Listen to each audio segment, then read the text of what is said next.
La presidenta Dina Boluarte ha decidido hacer la guerra a los caviares y nuevamente las mentiras vuelven a ser noticia en la semana. En pocos días estamos con Alonso Zambrano y con Valeria Vicente. ¿Qué tal? ¿Cómo están? ¿Qué tal, Eloy? ¿Qué tal, Valeria? ¿Cómo estás? ¿Qué tal? Un gusto estar con ustedes acá. ¿Qué les parece? ¿Qué les parece la actitud de la presidenta? Primero, empezamos enterándonos que la presidenta ha decidido ser fiel televidente de Willax y dar batalla a los caviares, ¿no?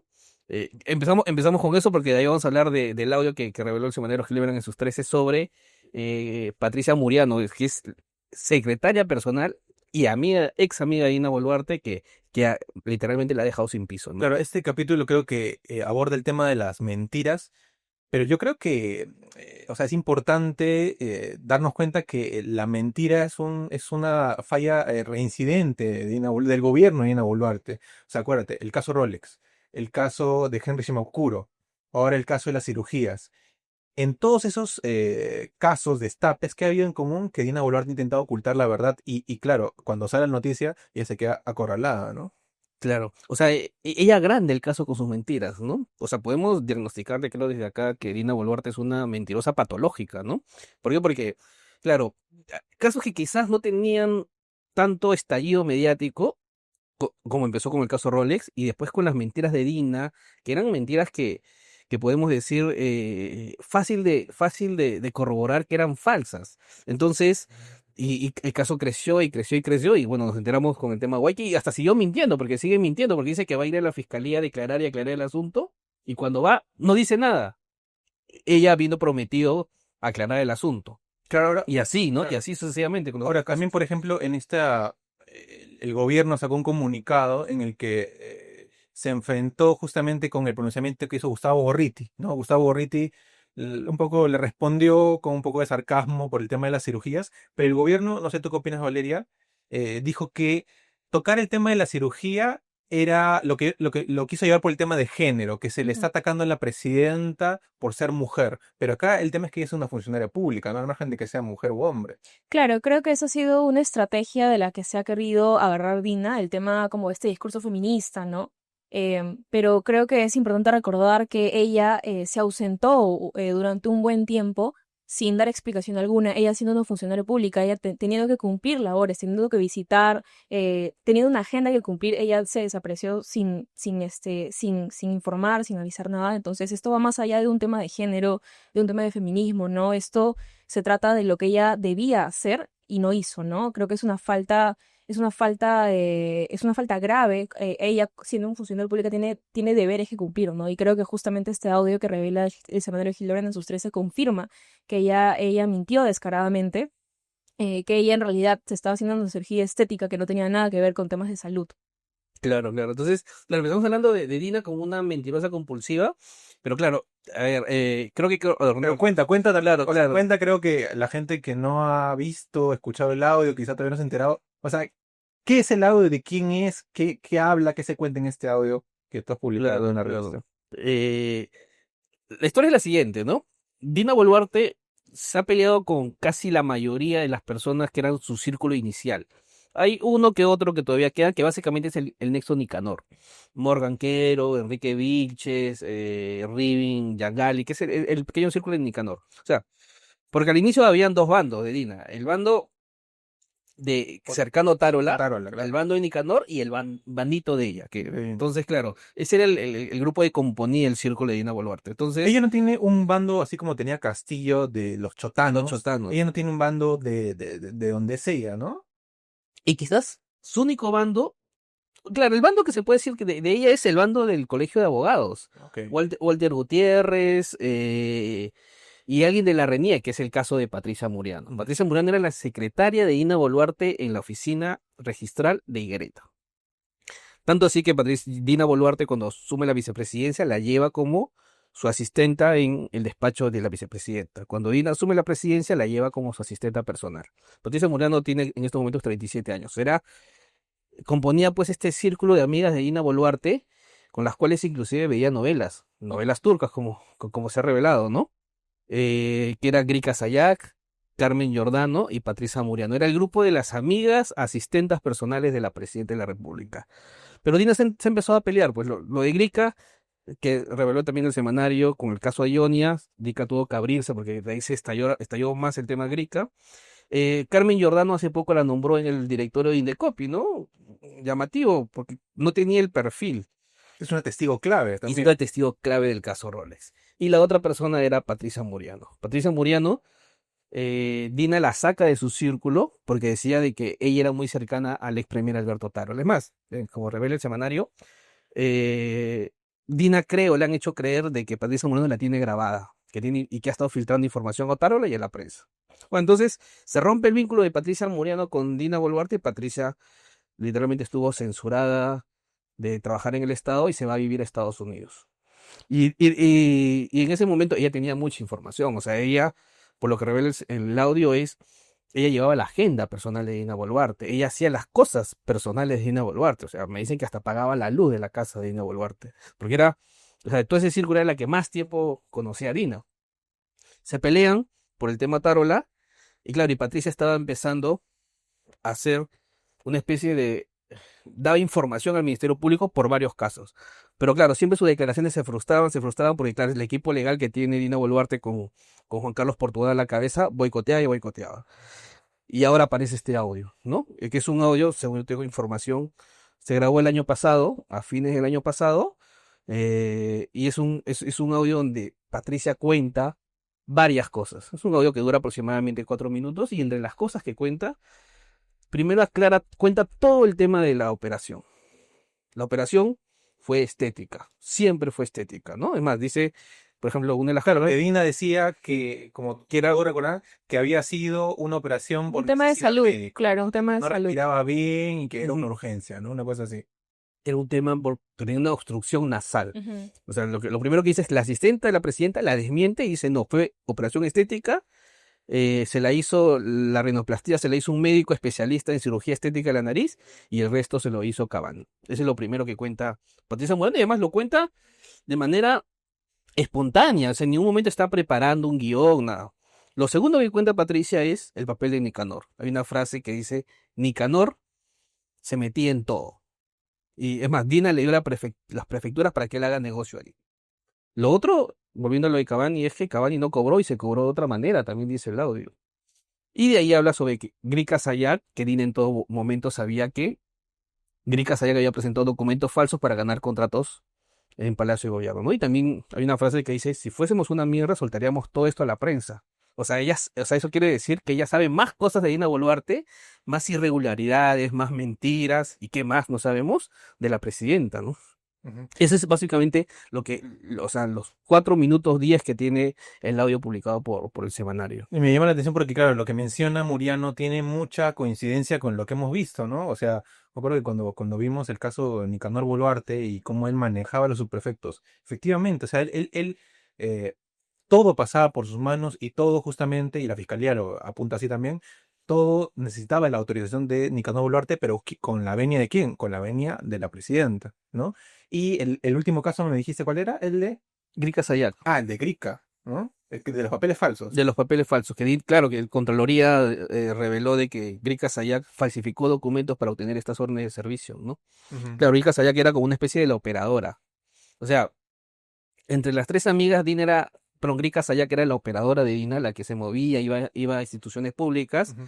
Carmen Giordano era como la secretaria 2 pero la secretaria 1 era Patricia Muria. Patricia Muria era la que le llevaba la agenda, que le sacaba las citas, que le iba a pagar el recibo de luz de su casa y todo eso. Pero claro, Pero eh, también creo que en la nota tú cuentas un tema de la DINI, sí, que hay un operativo eh, usando la DINI para sabotear justamente las investigaciones fiscales, y esto creo que también se entiende con este enfrentamiento que hay ahora entre la fiscalía y la policía por los casos, ¿no? Por conseguir las carpetas, porque ahora la policía ya tiene la potestad de investigar, ¿no? claro, claro. O sea, ¿qué puede hacer la DINI? Eso no me quedó muy claro. O sea, la información llega así, ¿no? Dina Boluarte hace varias semanas le dijo a la INI, hagan lo que sea para pararme los casos. O sea, eso es gravísimo porque la presidenta está usando el sistema de inteligencia nacional para detener sus casos, o por lo menos para boicotear las investigaciones contra ella. Y es más, hay una información que dice que le han creado carpetas a los opositores, o a la gente que trabajó con ella, los ex colaboradores que tienen información de ella, o sea, porque ellos son los que pueden hacer tumbar a Dina Boluarte. Otárola, el ex jefe de la DINI, Roger Arista. Y es más, ellos están empapelados en estos momentos. Otárola lo ha dicho públicamente, que tiene varias investigaciones hasta por organización criminal que no sabe quién se las puso. Y Roger, tengo entendido que Roger Arista, el general de la policía que tú fuiste la DINI, también está en la misma situación, está empapelado por organización criminal. Entonces, claro, la DINI está boicoteando a los ex colaboradores de Dina Boluarte, y entre ellos ha estado buscando silenciar o por lo menos comprar el silencio de Patricia Muriano. Ujú. Entonces la han estado llamando, contactando, pero claro, Patricia está en Estados Unidos. Ella se ha ido porque sencillamente se peleó con Dina, vio que no había posibilidades acá, dijo, me voy allá porque creo que tiene familiares en Estados Unidos, en Miami. Y han estado buscando hablar con ella, y claro, y hay gente de la DINI que está disconforme con esta actitud, ¿no? O sea, se dicen los institucionalistas que Dina, pues, y además, recordemos de que nunca la DINI ha tenido tanto presupuesto. O sea, la gestión de Dina Boluarte le ha dado a la DINI el año pasado, a fines, 30 millones para que los gasten en equipos de inteligencia. Y este año le ha dado 101 millón de soles para que los gaste. O sea, nunca la DINI ha tenido tanta plata disponible, ¿no? Entonces, claro, eso también o sea, si tuviésemos Congreso, siempre al final volvemos a esa Mm. interrogante, si tuviésemos Congreso, hasta se formaría una comisión investigadora por todo lo que está haciendo la señora Boluarte con la DINI y también con Santibáñez, ¿no? O Claro. sea, también sabemos que Santibáñez, o sea, ¿cómo es eso que Santibáñez allanan su casa y no hay policías en el allanamiento? O sea, obviamente, pues, están usando el sistema policial también para, para manejarlo No, a su no sé si modo, a ¿no? ustedes les pasa, creo que el capítulo pasado, no sé, hace 2 semanas, eh, pusimos esa analogía, ¿no? Entre Santibáñez y Montesinos. Pero creo que el gobierno de Dina Boluarte se empieza a parecer un poco al gobierno de Alberto Fujimori. Es más, los congresistas fujimoristas ahora salen públicamente en Twitter a defenderla, a la presidenta, ¿no? Como si fuera su bancada oficialista, ¿no? Claro, claro. O sea, es un gobierno proto-fujimorista, ¿no? Aunque, claro, no tenga a Keiko Fujimori ahí en el sillón, ¿no? Bueno, la tiene, pero en la sombra, ¿no? Como titiretera. Claro, y decías, claro, hace 2 semanas creo que justamente el título de podcast fue si Santibáñez era el nuevo Montesinos, ¿no? Nos hicimos ese interrogante. Claro, y hay que decirle a los televidentes que la semana pasada no hubo podcast porque tuvimos un problema de De luz. conexión de Esperemos luz. que no haya sido la Dini. Esperamos ¿no? que todavía esté la No, Dini, pero claro, en el edificio donde grabamos ese estudio, la oficina del foco, se fue la luz. se fue la luz. No hubo luz en toda esta zona. Y entonces, claro, raro. Bueno, no creo que sea por nuestro podcast, nuestro humilde podcast, pero por eso no tuvimos la semana pasada podcast. Pero ahora retomamos con toda fuerza y bien, Pero pero ya tiene estos varios componentes, violación de derechos humanos, por el caso de las masacres, tiene el tema de uso de la policía para someter investigaciones, tiene el tema de una actitud muy agresiva con la prensa, tiene una bancada mayoritaria conformada pues por Renovación Popular, Alianza para el APP. Progreso, el Fujimorismo, que justamente actúa como un Rottweiler ahí ante cualquier noticia que salga para blindarla, ¿no? Nos estamos acercando, creo yo, bueno, tú le dijiste más claramente que un gobierno bastante autoritario, ¿no? Y creo que de hecho internacionalmente el Perú es visto como un gobierno que está acercándose a lo que ocurre en Nicaragua, El Salvador, por ejemplo, ¿no? Ujú. O Venezuela. No sé qué piensan ustedes. Sí, ¿tú cómo lo ves, Bueno, Valeria? yo creo que ya desde hace un buen tiempo el Perú, o sea, ya no hay una democracia como tal, ¿no? Quizás es un intento de democracia, pero hace tiempo que ya dejamos de ser una Mm. democracia como tal. No sé qué opinan ustedes sobre eso. Sí, yo creo que estamos cada vez, o sea, es más parecido a lo de Nicaragua, a lo de Guatemala, ¿no? Que cada vez está avanzando una coalición, ¿no? Una coalición Es una tendencia antidemocrática. internacional en realidad, ¿no? Sí. Y lo que sorprende es la impunidad o la inacción del Congreso frente a lo que ocurre en el Estado. O sea, se cae un puente, hay un incendio, o pasan otras negligencias en las entidades estatales y ningún ministro es interpelado. O Ujú. sea, los ministros son intocables porque el Congreso no lo quiere tocar, sobre todo Santibáñez, porque uno de los temas más álgidos es el tema de la crisis de la inseguridad ciudadana. y Santibáñez se mantiene ahí, el Congreso no lo toca, no quiere ni siquiera cuestionarle algo, entonces dicen, no, cualquier ataque contra el ministro es un ataque del sector Sí. caviar, que es la izquierda, y no, o sea, uno tiene que salir a la calle y ver lo que sucede en cualquiera de los distritos para darse cuenta que la inseguridad está desbordando y quien responde políticamente por esa estrategia es el ministro del Interior. Claro, y lo protege, lo abraza, ¿no? A mí esta escena, o sea, digámoslo, y creo que no falta la verdad, Santibáñez debe ser el ministro más tóxico, sinvergüenza, conchudo y casi protodelincuente de los últimos 25 años, tranquilo. O sea, yo no recuerdo a alguien así de la época del Fujimorismo, ¿no? Entonces, claro, Desde el Fujimorato, ¿no? desde Fujimorato, y en vez de interpelarlo, llamarlo, oye, ¿sabes qué? Te vas.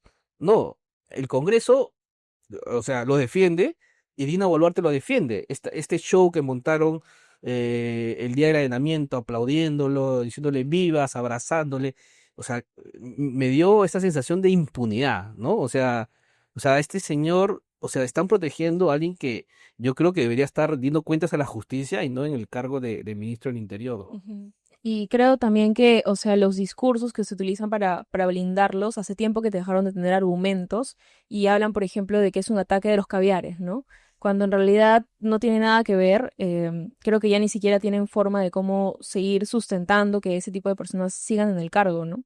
Yo creo que esta semana Dina cruzó una línea. O sea, si algo no había dicho es atacar a los cabos. O sea, yo no sabía, cuando vi a Dina Boluarte diciendo eso, yo no sabía si estaba viendo a Dina Boluarte o a Milagros Leiva. O a Philly Butters, ¿no? Digámoslo, digámoslo así, ¿no? Porque, o a Sonda.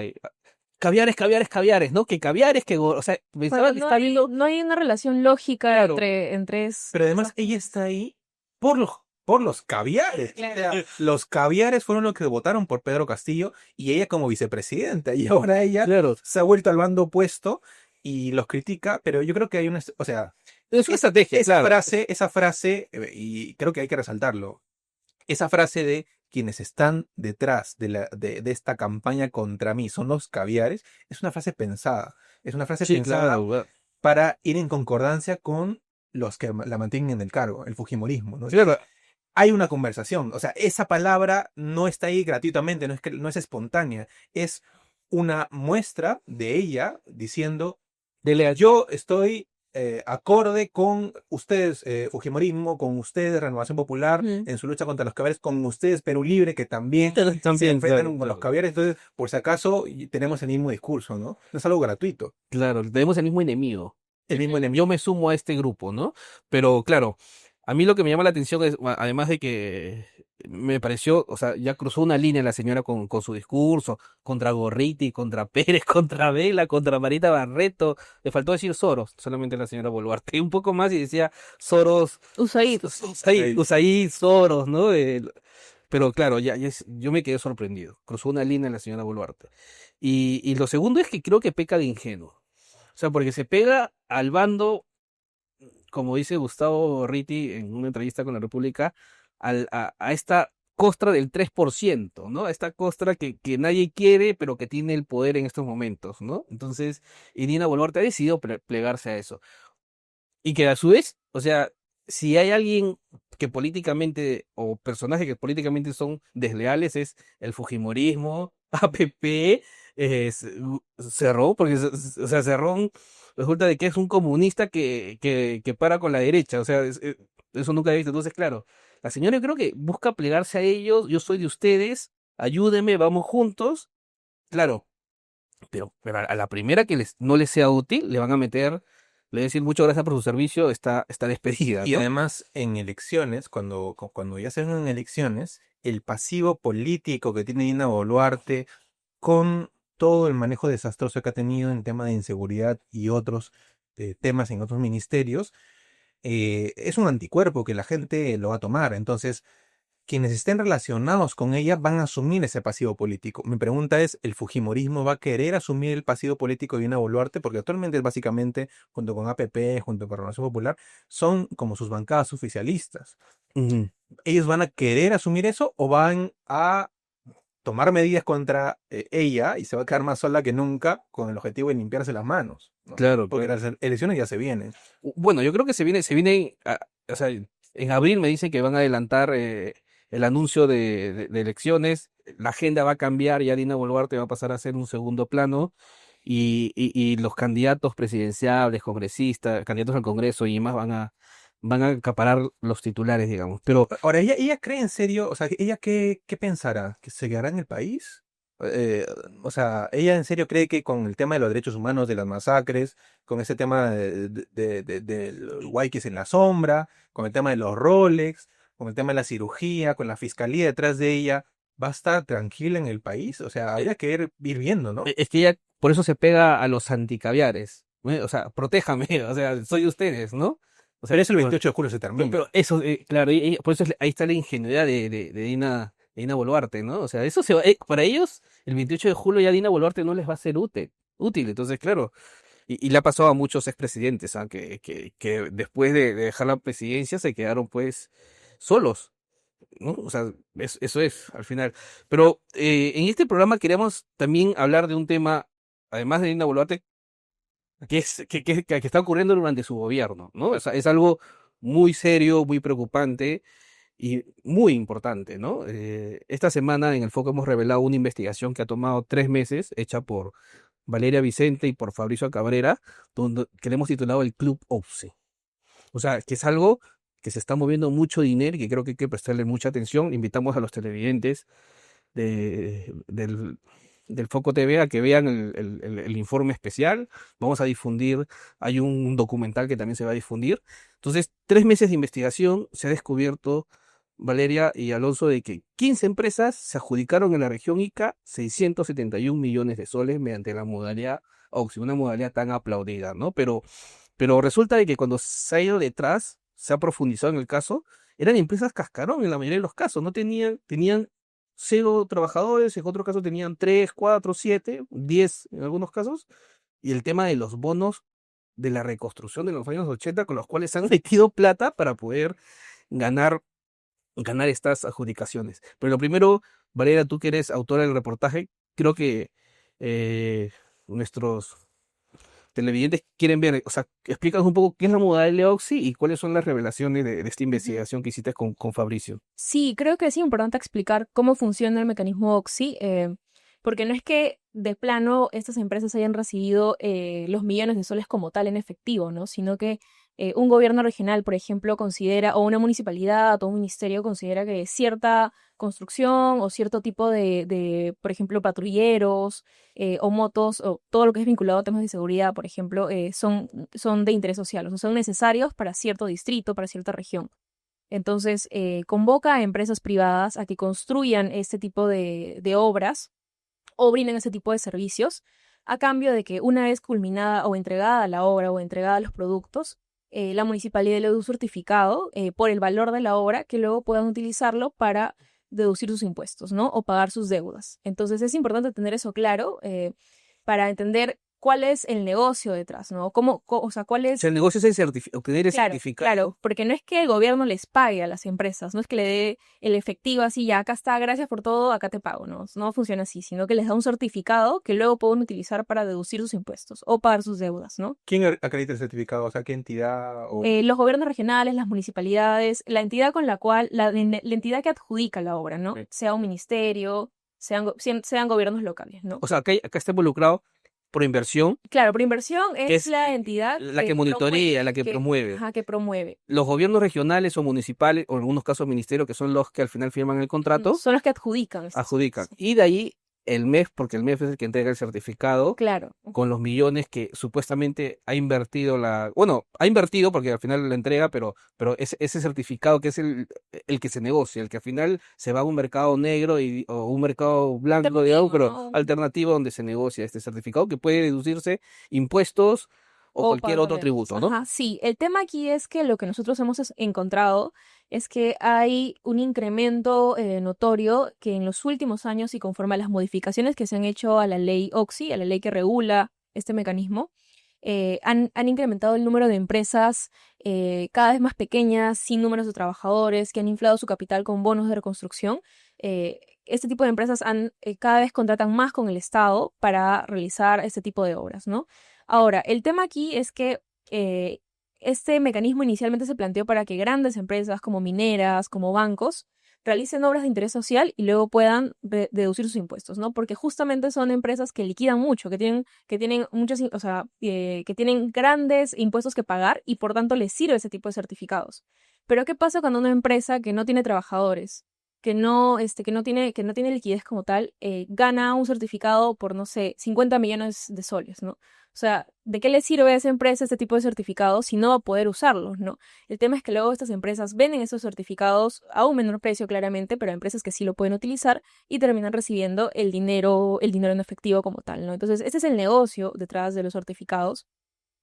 Y finalmente es como una sacada de vuelta a la ley, ¿no? O sea, es una forma que encontraron para poder hacerse con este tipo de obras, utilizar ese tipo de mecanismos y verse finalmente beneficiados, ¿no? Nosotros hemos elegido Ica, la región Ica, porque justamente detectamos, junto con mi colega Fabricio, hicimos un análisis de todos los años, todas las regiones en las que se han adjudicado obras por impuestos, y en Ica es donde los casos son más llamativos, ¿no? O sea, hay más cantidad de empresas sin trabajadores, la mayor cantidad de empresas que han inyectado capital, que han aumentado su capital como modos de reconstrucción, están en Ica, ¿no? Entonces, Ica es como el núcleo de todo lo que está pasando ahorita, ¿no? ¿Qué tipo de obras hacían? Eh, O sea, en Ica. Claro, en Ica se han hecho, por ejemplo, remodelaciones de parques.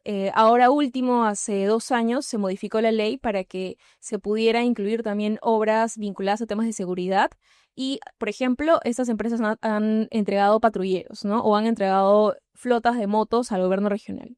Ujú. Entonces, eso también es importante tenerlo en cuenta porque inicialmente se planteó este mecanismo para que sean obras como tal, pero ahorita ya no son obras, ¿no? Son Obritas o compras de equipos o de Claro, o también, por ejemplo, es llamativo ver cómo ahora se utilizan o se entregan obras vinculadas a temas de tecnología, ¿no? Esto que veíamos, centros de tecnología, centros de vigilancia, de seguridad ciudadana, ¿no? Que O sea, también una se obra está fuese haciendo. implementar un centro de vigilancia para una municipalidad, algo así. Claro, o mejorar algo que ya existe, ¿no? Eso también Claro. se ha hecho.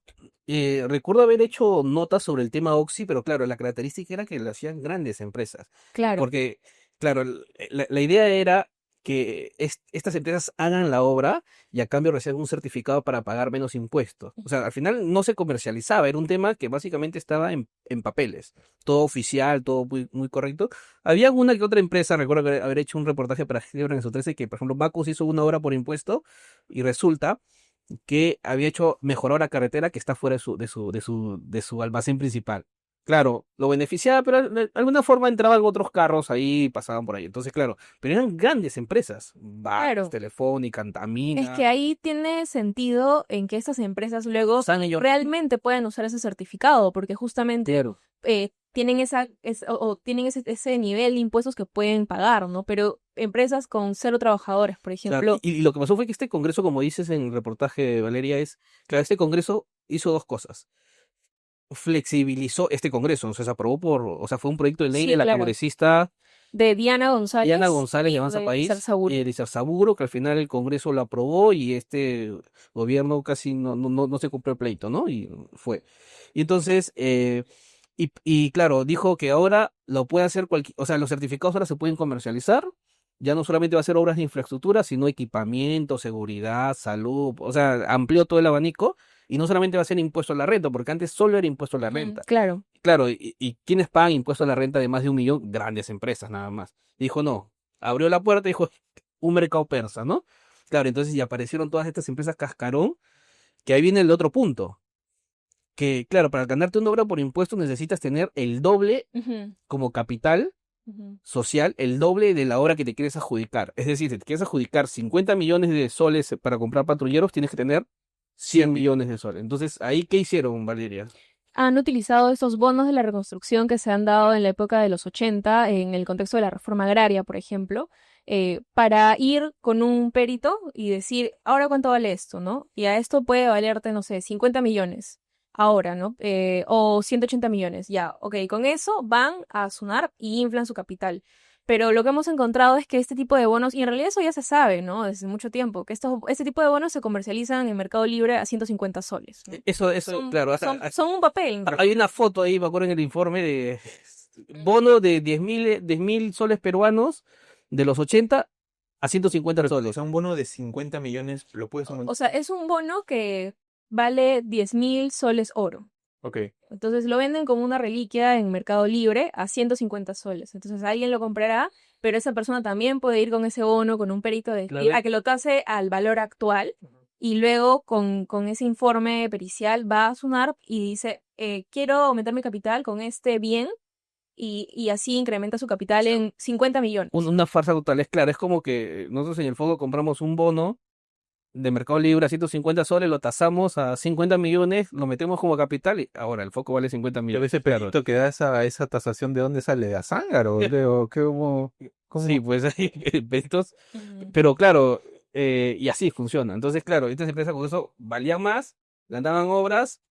Claro, y ahí hay que ver también, ahí hay algo, porque cuando compraban los equipos, los carros, las obras, obviamente están infladas, obviamente ahí están en contubernio con las autoridades de la región municipal. O sea, ahí hay una primera ganancia, porque son obras que quizás, o proyectos de 50 millones que en realidad capaz costaban 30. Claro. Hay una primera ganancia ahí. Y de ahí la otra ganancia está en el certificado. Ujú. Que el certificado, claro, tienen el documento y claro, es un certificado de 50 millones que al final no gastaron 50, ganaron 30, entonces se meten 20 millones al bolsillo. Pero, o sea, más o menos, esa es la estructura de Oxy. Y hay un punto, el factor Otárola, que se revela en el caso, ¿no? Claro, lo que nosotros hemos encontrado también es que detrás de varias de esas empresas que han ganado o se han adjudicado obras por impuestos, hay dos empresarios vinculados estrechamente a Alberto Tarola, ¿no? Uno de ellos es Jorge Esquerra y el otro es Walter Obando. Ambos son o han sido jefes socios de Consorcio Oxy, que en realidad es una consultora que le brinda servicios a otras empresas que han contratado bajo esta modalidad, ¿no? También hemos visto que ellos han visitado instituciones públicas y justamente en el registro sale que han ido a nombre, por ejemplo, de Indra o, ¿cómo se llama?, de otra empresa que son empresas que curiosamente luego ganan obras por impuestos, ¿Y ¿no? cómo se vinculan con Otarol? Porque, por ejemplo, ellos son, o sea, ellos, por ejemplo, Fabricio ha hablado con ellos y ellos, bueno, en realidad con Esquerre, Walter Obando no quiso dar sus descargos, pero él admite, o sea, él admite haberlo conocido. Amigo. Sí, y de hecho en el informe colocamos una foto porque ellos veranean juntos, pasan tiempo juntos, ¿no? No sé si Eloy tú puedas explicarnos un poco más de El eso. problema que yo tengo es que Obando es uno de los mejores amigos de Otárola. Hay una foto que ahí publicamos, creo que de hace unos años, donde están ahí tomando sol juntos, ¿no? Sí, en el condominio Mar Adentro. Hemos accedido también a fotos donde casi Otárola fue como el padrino de bodas del hijo de Obando, ¿no? O sea, hay una estrecha relación. Pero eso Claro, y Obando es el concuñado de Esquerre. y Obaño es el cuñado de Esquerre, claro, y socio de Esquerre en el caso del Claro. consorcio Oxy. Y además hay un factor también ahí, Félix Rosenberg. Resulta de que Obando era director o presidente de una asociación de tragamonedas de Rosenberg, Claro. o coordinado por Rosenberg, y Otárola también fue, creo, abogado, Mm. también es amigo de Y Rosenberg, de hecho entonces, los claro. cuatro han pasado sus veranos, varios veranos en casas contiguas en este condominio de Asia, ¿no? Hay también fotos, me parece que de Obando, junto con el hijo de Rosenberg, veraneando en Mar Adentro, en Chepeconte. Claro, en la PHP, con el kilómetro 119, creo, me parece. Y además, claro, las cuatro casas están juntas, donde pasa Esquerres los veranos, al costado está Obando, al costado está Otárola, bueno, o creo que al revés, está Otárola, Obando, y Rosenberg, ¿verdad? O sea, claro, y ahí se arman, pues, Amigos de playa. amigos de playa, ¿no? Y de negocios Oxy, al parecer, ¿no? Ujú. Pero claro, es un informe. A mí me gustó mucho el reportaje, recibió muy buenos comentarios. El MEF sabía que se venía el informe y justo sacó un comunicado. Curioso que sí, antes de que publicáramos el informe en redes sociales, ellos ya se estaban pronunciando sin que siquiera nosotros anunciamos oficialmente la publicación, ¿no? No sé, eso me... Además, está el factor del ministro, pues. Claro, que antes que- era director de preinversión y ahora es ministro de Economía. Todo esto ocurrió con Salardi como director de Proinversión y ahora Salardi es el ministro de Economía. O sea, y hay un personaje clave era su número 2, que se llama Denise Denise Mirales. Mirales, que era justo la encargada de ver estos temas, Claro, ¿no? ella, y es curioso también porque el MEF por mucho tiempo, perdón, el Proinversión por mucho tiempo, se jactaba o digamos sus proyectos bandera era el tema Oxy, ¿no? Ellos con bombos y platillos anunciaban que ha habido un incremento histórico de la adjudicación de obras por impuestos, pero ¿a costa de qué, no? O sea, a costa de que se adjudiquen empresas que tienen 0 trabajadores, empresas que utilizan Claro. bonos.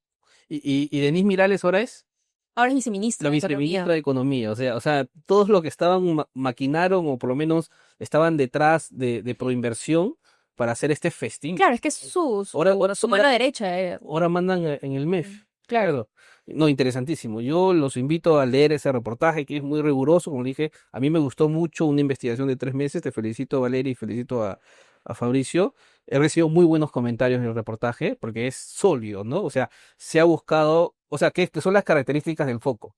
Se ha constatado, se ha buscado a las personas, se ha ido a las casas, se ha verificado la información, ha pasado un proceso de fact-checking, ha pasado un proceso legal y además hay casas donde ustedes han ido a ver y ni siquiera conocían a la persona que era la gerenta general de ese Exactamente, ¿no? centro, Van al condominio Calle en Infantas, en el ¿no? En de La La Molina. Molina. Ese es de Fondo Investa, ¿no? Claro, y ahí nadie conoce a la señora Ivonne Bernaola. Que era la La gerente gerente. general, ni tampoco la empresa que ponía su dirección como dirección fiscal ese lugar, ¿no? Claro. También nos pasó que fuimos a buscar a una de las empresas, a comercio y impresiones para el comercio exterior, y cuando llegamos nadie conocía la empresa, pero ahí funcionaba la consultora de Obando y Esquerra de Consorcio Oxy, ¿no? Claro, y así. Entonces, Entonces te das cuenta que todo está conectado, ¿no? es una red. Por eso el Club Ops y demás se buscó a todos los involucrados, hasta Otárola se buscó para que intervenga y no quiso declarar. Entonces, Ujú. es un trabajo, me parece, de buena calidad periodística, muy pulcro y que los invito a todos los seguidores del Foco TV y de Cortina de Humo a que lo miran. Está libre, lo hemos dejado abierto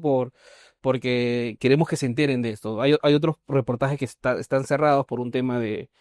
también, o sea, justamente lo que voy a decir, que se suscriban al Foco, que apoyen al Foco mediante Patreon, mediante Yape, mediante... ¿Qué más tenemos, Alonso? Tenemos Patreon, Yape, también suscripciones por WhatsApp. Nos Por pueden WhatsApp, por también nos puede escribir el número del foco, ¿no? También le podemos tramitar la suscripción, pero claro, que nos sigan, que compartan nuestro material. La idea es seguir haciendo periodismo sin intocables como es nuestro lema, ¿no? Bueno, entonces, esta ha sido todo por hoy, por la sesión de Cortina de Humo. Muchas gracias, Valeria, muchas gracias, Alonso. No sé si quieren decir un mensaje final para los televidentes. Quizá podemos leer alguno de los comentarios, Ah, es algo que hacíamos antes, pero que, bueno, hemos dejado de hacerlo hace 2 semanas porque se nos fue la luz nuevamente. Larini nos estaba cortaron la nos luz. cortaron- No, pero sí hemos pagado, solamente que no sé, se fue la luz, hubo problema en el centro de Lima en general, ¿no? porque la sede del foco está en el centro de Lima. Sí, hubo un problema de corte de luz. A ver, vamos a ver qué dicen los comentarios del capítulo pasado. Esa es la de Santibáñez. De Santibáñez, ¿no? Sí, Juan José Santibáñez, el Montesinos de Dina Boluarte. Saquen más programas seguidos. En eso estamos. Estamos intentando aumentar la frecuencia, pero claro, requiere un poco de tiempo. Claro. También tenemos entre los reportajes también nos demanda tiempo, ¿no? Entonces no estamos solamente en esto, ¿no? Sino también tenemos que investigar, ¿no? A ver, ya se sabe lo del pacto mafioso. Bueno, están hablando de lo de Congreso Ejecutivo. sí, la Coalición. coalición con K. Parlamentaria, Coalición esa- con K. Claro, así es. A ver, un último comentario. Este ministrol no le llega a los tacos a Montesinos. Claro, yo creo que sí estoy de acuerdo. Montesinos llegó a un punto en el que controlaba el ejército, controlaba la prensa con los dedos chicha, controlaba el Ministerio del Interior, la policía y controlaba políticos. Santibáñez es, creo yo, se acerca, pero todavía no tiene ese control por ahora.